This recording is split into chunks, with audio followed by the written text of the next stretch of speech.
साल 2005 जब आईआईटी रुड़की के प्रसिद्ध प्रोफेसर और पैलियोंटोलॉजिस्ट सुनील वाजपेयी और उनकी टीम गुजरात के कच्छ जिले की एक कोयला खदान में हमेशा की तरह उनका खोज अभियान जारी था, उसी समय उनके हाथ एक ऐसे जीव का जीवाश्म हाथ लगा जिसे देख पूरी दुनिया दंग तब रह गई जब 19 अप्रैल 2024 को सुनील वाजपेयी ने यह ऐलान किया कि ये एक ऐसे सांप का जीवाश्म है जो करोड़ों साल पहले भारत में रहता था, जो टाइटेनोबोआ से भी बड़ा था। हालांकि सुनील वाजपेयी जी के बिजी रहने की वजह से ये रिसर्च लगभग 19 साल बाद पूरा हो सका, लेकिन शायद उस समय किसी ने ध्यान भी नहीं दिया। उनको लगा कि ये जीवाश्म किसी मगरमच्छ के भी हो सकते हैं। यह अब तक का खोजा गया दुनिया का सबसे बड़ा प्राचीन सांप माना जा रहा है। इसका आकार इतना बड़ा था कि टी-रेक्स डायनासोर भी इसके आगे उस समय बौना लगने लगते। हालांकि कहा जा रहा है कि डायनासोर के मरने के बाद ही इनका अस्तित्व आया, क्योंकि रिसर्च में यह पाया गया कि यह सांप लगभग 4 करोड़ 70 लाख पहले भारत देश में था। वहीं डायनासोर का अंत लगभग 6 करोड़ साल पहले हुआ था, इसलिए इस सांप का सामना डायनासोर से नहीं हो पाया। लेकिन क्या होता कि यह सांप अगर डायनासोर के युग में पाया जाता?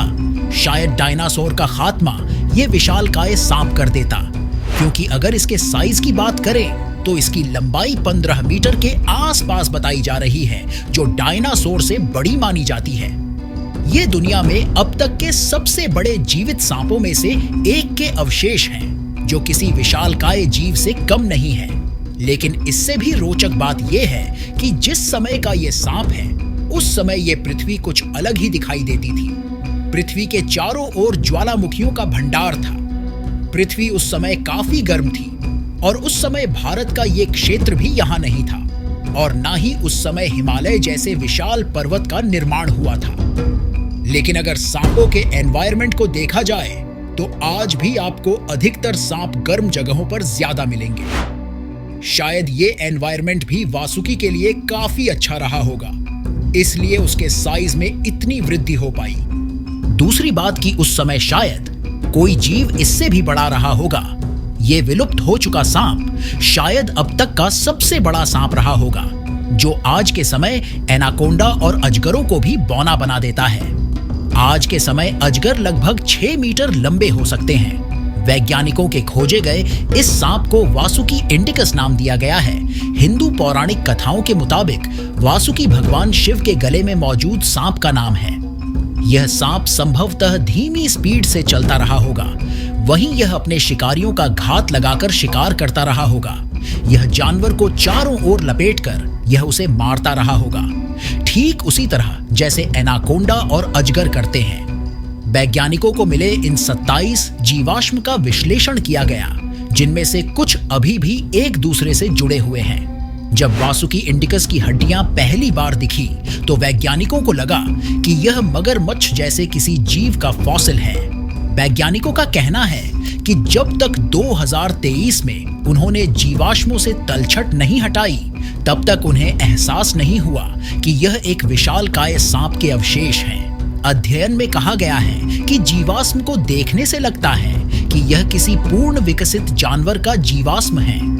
जीवाश्म विज्ञान के प्रोफेसर सुनील वाजपेयी ने कहा कि इसके बड़े आकार के होने के कई कारण हैं, जिनमें इसको खाद्य संसाधनों के साथ अनुकूल वातावरण से लेकर शिकारियों की कमी शामिल है। वर्तमान की तुलना में तब गर्मी ज्यादा थी, जो इस जीव को पसंद थी। इन जीवाश्मों को देखकर शोधकर्ताओं का अनुमान है कि इस सांप की लंबाई 15 से 20 मीटर की रही होगी। वैज्ञानिकों ने कहा कि उनका मानना है कि यह पानी की जगह जमीन पर रहता था, क्योंकि इसका आकार इतना बड़ा था कि जिससे इसके पेड़ पर लटकने की बेहद कम संभावना थी। अभी तक सबसे बड़ा ज्ञात सांप टिटानोबोआ था। साल 2009 में कोलंबिया में खुदाई के दौरान इस विशालकाय सांप के कई जीवाश्म मिले थे। जीवाश्म की जांच की गई और उसके आधार पर यह अनुमान लगाया गया कि उस सांप की लंबाई करीब 13 मीटर के आसपास रही होगी, जबकि भारत में मिले वासुकी की भी लंबाई लगभग इसके आसपास ही है। अब सवाल ये उठता है कि क्या वासुकी और टिटानोबोआ एक ही हैं या अलग अलग यहाँ पर दो तर्क दिए जा सकते हैं।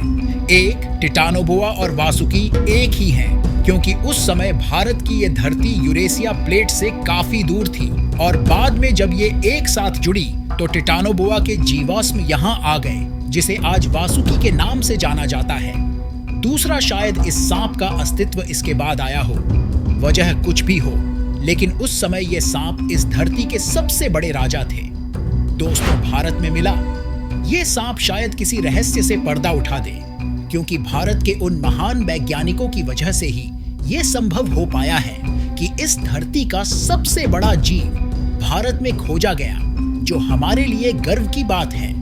अगर आप भी एक सच्चे देशभक्त हैं तो वीडियो को लाइक शेयर जरूर करें।